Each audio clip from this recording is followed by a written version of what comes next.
আসসালামু আলাইকুম। ভিডিওটা করার একটাই উদ্দেশ্য, এই কিছু কিছু দালাল, ভিয়েতনামের যে দালালগুলো আছে, এই দালালগুলো কেরিয়ারটা নষ্ট করে দিচ্ছে কিছু কিছু বাঙালি ভাইদের।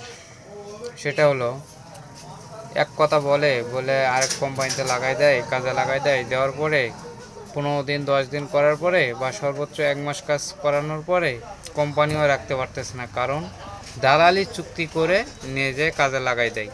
কোম্পানির মালিকের সঙ্গে অথবা ম্যানেজারের সঙ্গে কথা বলে দালাল, কথা বলাইয়া কোম্পানির সঙ্গে কথা বলে টলে ধরেন যে সর্বোচ্চ একটা চুক্তি করে 1 মাস অথবা 2টা মাস অথবা সর্বোচ্চ 15 দিন, এরকম করার পরে কি করে, চুক্তি করা থাকে এই দালালদের যে আমি 10টা লোক দিব বা 5টা লোক দিব বা 2টা লোক দিব, আপনার কোম্পানিটাতে কাজে লাগাই দেন। এদের ভিসার মেয়াদ নাই অথবা আছে, 2 মাস পর একটা সিস্টেম করে বের করে দিতে পারবেন, সমস্যা নেই। জাস্ট এটা ম্যানেজারের সঙ্গে অথবা মালিকের সঙ্গে একটা চুক্তিবদ্ধ করে, কারণ ভিয়েতনামের মানুষেরা খুবই সহজ সরল এবং কি ওরা অত বোঝে না, ঘোর প্যাচ বোঝে না, যার কারণে বাঙালিরা তো ঠেঁটা বোঝেন নাই। বাঙালিরা যেখানে যায় সেখানেই হলে আপনার বেশি পাকনামি করে।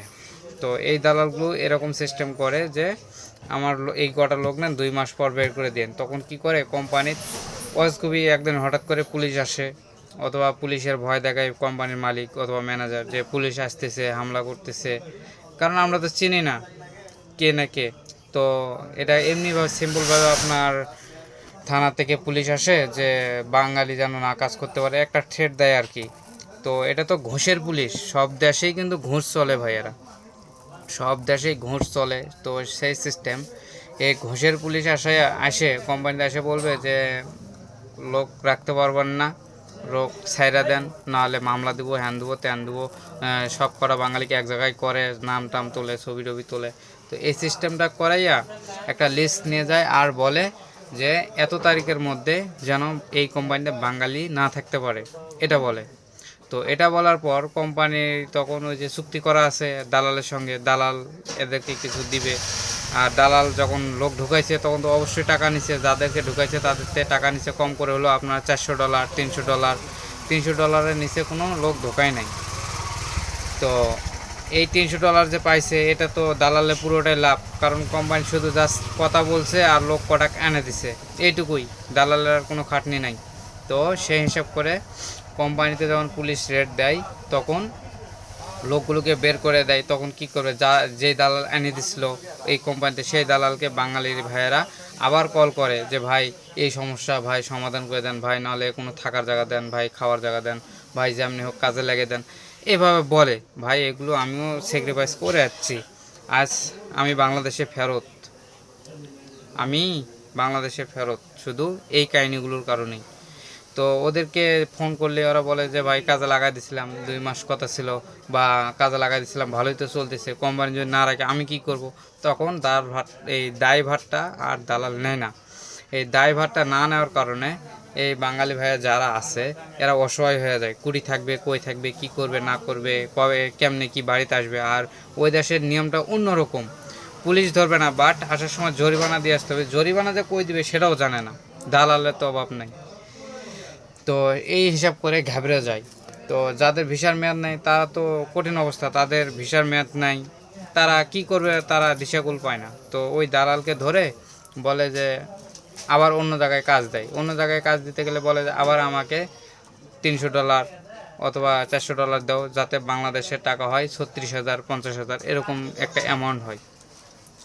সর্বোচ্চ নিম্ন আপনার 30,000 টাকার উপরে, 40,000 টাকা, এরকম করে অ্যামাউন্ট চাই। তো বাঙালি ভাইয়েরা কী করবে, দিশাবিতা না পেয়ে ওই ওখানকার টাকা দেয়, ধরেন যে 5 মিলিয়ন অথবা 4 মিলিয়ন, অথবা আপনার ডলার যদি থাকে ডলার সিস্টেম, সব কিছুই এগুলো দিয়ে আবার কাজে লাগাই দেয়। আবার ওই সেম কাহিনি, আবার অন্য কোম্পানির যে 2 মাস 3 মাস করে আবার পুলিশ বের করে দেয়। আবার এইভাবে করতে করতে করতে করতে 6 মাস 1 বছর যখন হয়ে যায়, সর্বোচ্চ আপনার 6 মাস 4 মাস, এইভাবেই ভাইয়েরা বেশি প্রতারিত হচ্ছে।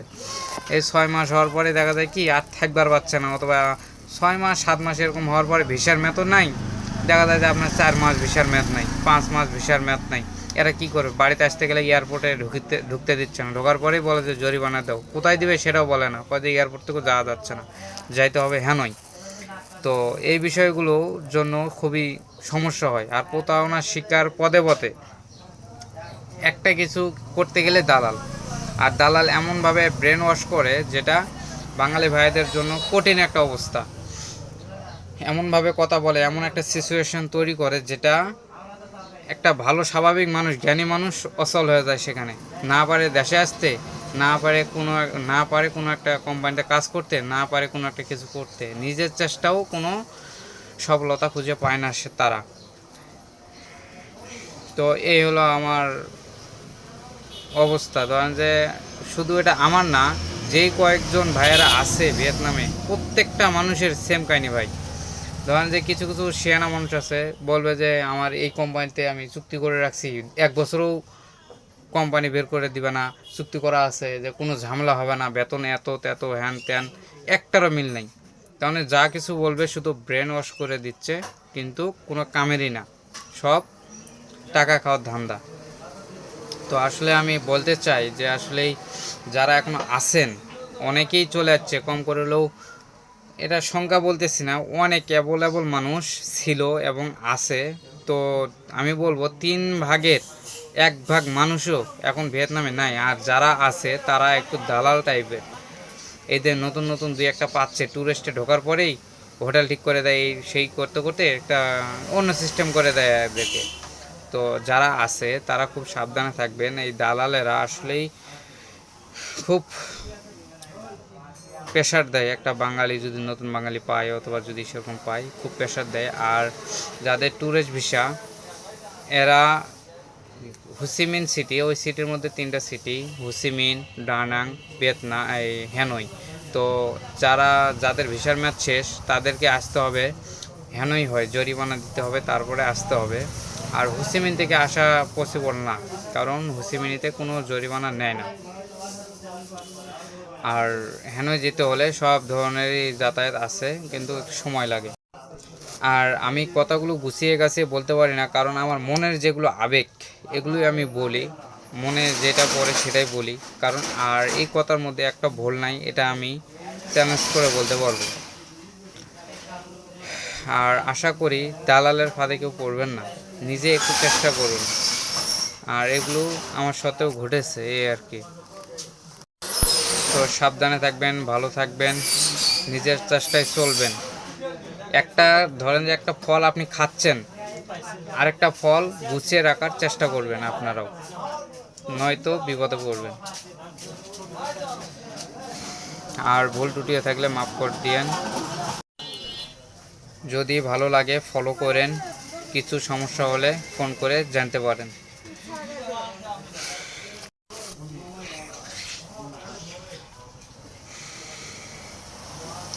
আসসালামু আলাইকুম।